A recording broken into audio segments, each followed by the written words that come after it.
You're watching the Lite version of The Piece of Persistence. Visit patreon.com, that's patreon.com/Piece of Persistence for complete access with double the content and 0 ads. Hi, and welcome to The Piece of Persistence, the show where we seek to discover the keys to achieve happiness and success one honest conversation at a time. I'm your host, Abigail Wright, and I'm so thrilled to introduce you to my friend and colleague, Mukund Marathe, who has invited us into his home today. Mukund was introduced to Beethoven at age 8 and the Beatles at age 9, and the resulting pleasant confusion has remained with him his entire musical life, as evidenced by the fact that he's sung just about every type of musical form imaginable, from early music to modern jazz. His favorite musical activities include singing the evangelist in Bach Passions, Sport and Life in Porgy and Bess, singing Lyle Lovett songs in church, and being what he calls a utility infielder, singing either alto or tenor, depending on which various choir group he's singing in. He sang with the New York City Opera Company for 27 years, toured with the Greg Smith Singers. He was on The Letterman Show, South African television, sang with great jazz legend Dave Brubeck, and has toured literally all around the world.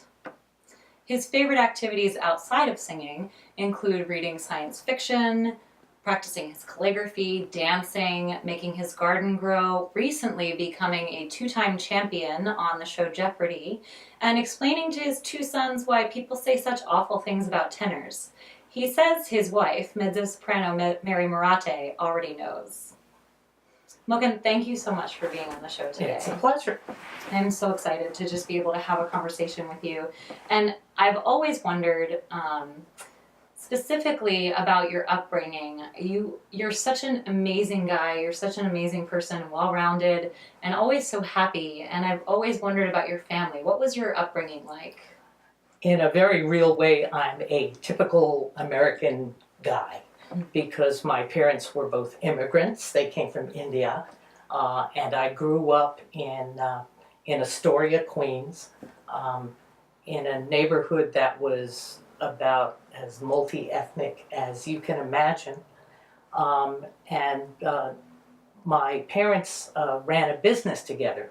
My father ran the wholesale end of it, and my mother ran a retail store where mostly they sold Indian art goods. Oh, wow. And it was actually in 30 Rockefeller Plaza in the concourse, where there are no stores there anymore, but that's what they did.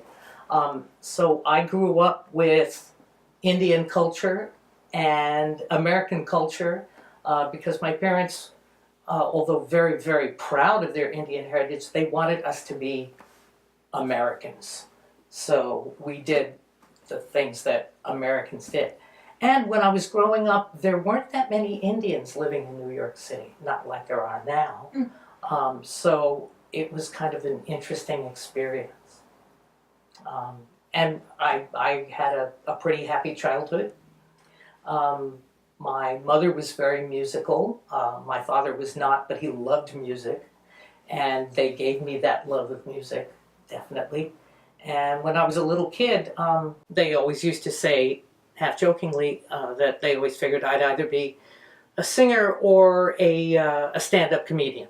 And then when I decided to be a singer, they were both horrified, of course, because I was supposed to become a doctor or a lawyer or an engineer, like every good Indian boy who comes to America is supposed to do. But things actually worked out. That's great. You've performed such amazing art around the world, and you've seen so much of the world. Has that wide exposure enhanced or changed your life in any way? I think it did, because you just got to talk to people. Two trips that really broadened my outlook were one trip that we took to South Africa. I sang with an a cappella sextet, and we did a month-long tour of South Africa. We were doing basically a concert every other night and hopping all around the country. And we got to meet a lot of really interesting people. And we got to see firsthand what South Africa was like. And in fact, we landed in South Africa on the day that they announced the end of apartheid. Wow. Yeah, and there were full-page ads in the newspapers that were written by de Klerk, saying, I hope all South Africans will understand that unless all of us are free, none of us are free. Which was, I mean, it was just amazing, you know, to arrive at that point in history. And there was such a feeling going on in the country of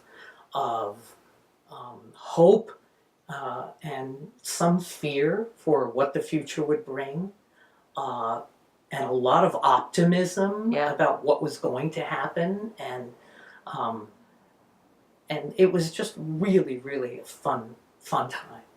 And the trip that you know, exposed me to a culture that I really didn't know a whole lot about was when I went to Japan, and we did a concert with the Sapporo Symphony of Bach arias. And I discovered then, which I guess a lot of other people knew already, that the Japanese are just crazy about Western classical music. And they were so into it, and they just loved Bach so much. And the people in the symphony orchestra had a great time with it. And we had a lot of fun doing it, and also showing them that just because it was Bach and just because it was, you know, serious music didn't mean it couldn't be fun as well.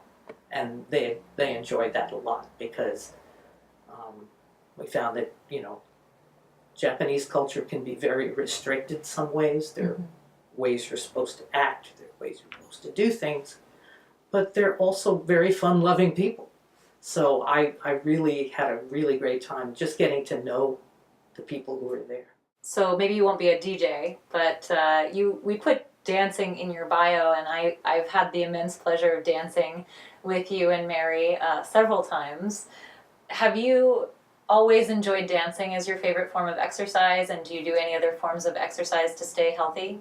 Yeah, the short answer is it's probably my favorite kind of exercise is to dance. I love to dance. I should be doing more regular exercise than I'm doing. My doctor thinks so too. And one of my New Year's resolutions is to get back into it, but it's hard to find the time to do it, but I really need to do it. I need to do the same thing that I tell my students, which is that when you're a singer, your body, your entire body is the instrument that you're playing. And you wouldn't leave your violin case out in the rain, and you should take care of the instrument if you're going to be serious about it. So that's a good motivation for me to exercise. And frequently I hear my own voice telling my students things that I think, you know, I should really be following that advice. Yes. So exercising is an important thing. Yeah, but that's a good way to put it. Yeah. Clearly you exercise your mind, and so I really want to talk to you about your experience with Jeopardy. It was so exciting to see you, and to see you win twice to become a 2-time returning champion.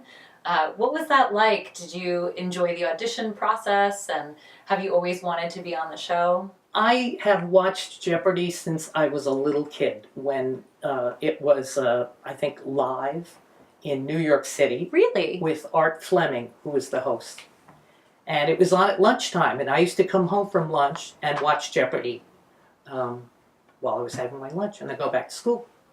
So I've always loved the show, because unlike almost anything else that you see on television, it was a show that seemed to reward you for being smart and knowing stuff.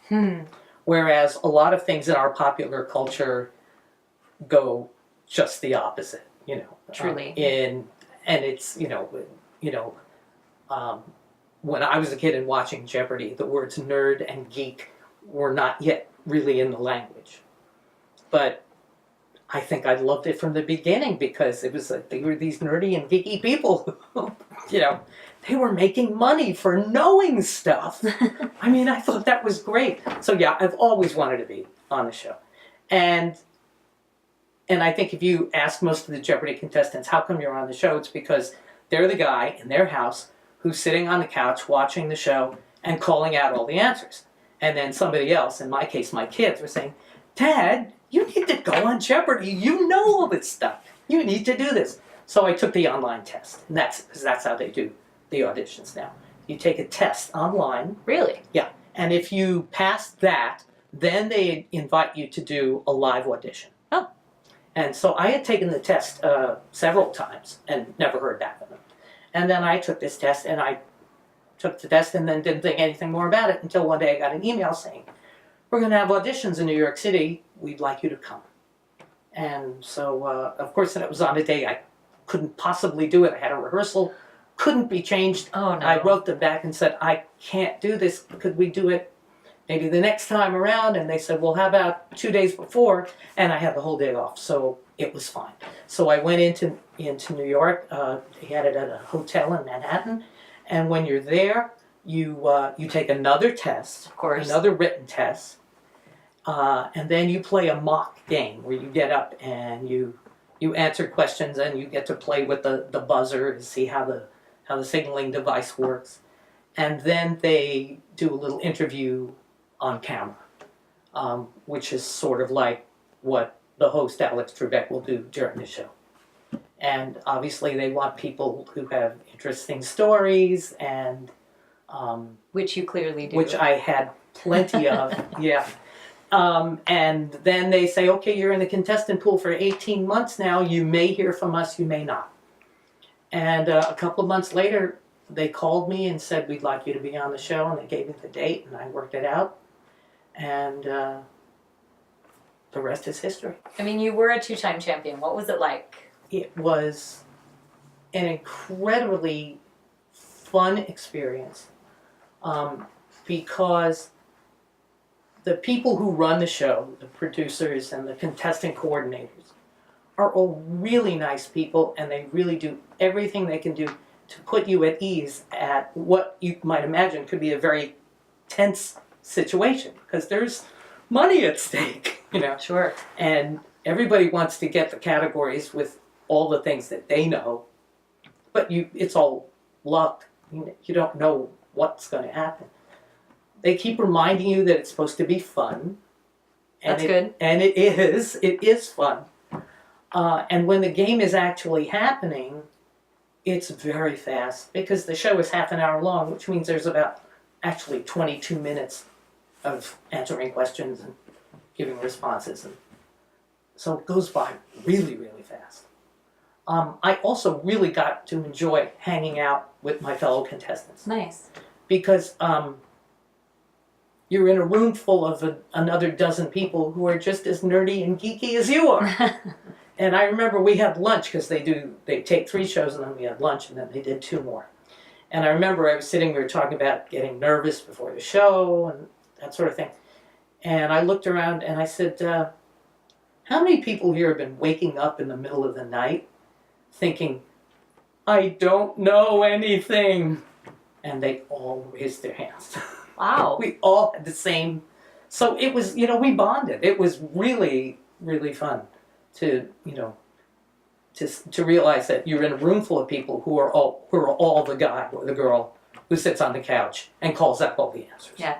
So it's not going to be that easy. No. But it was so much fun. It's exciting. It was very exciting, yeah. This is a 2-part episode. Stay tuned next week to hear more from Mukund in a really honest conversation about his struggles, how he sees humor as a great peacemaker, his advice to the world, and so much more. Thanks for joining us today on The Piece of Persistence Lite. To hear more about how Mukund and Mary raised 2 children as musical freelancers, culture shocks, exercise, and how much Mukund learns by teaching, visit us on patreon.com, that's patreon.com/pieceofpersistence, for double the content and 0 ads.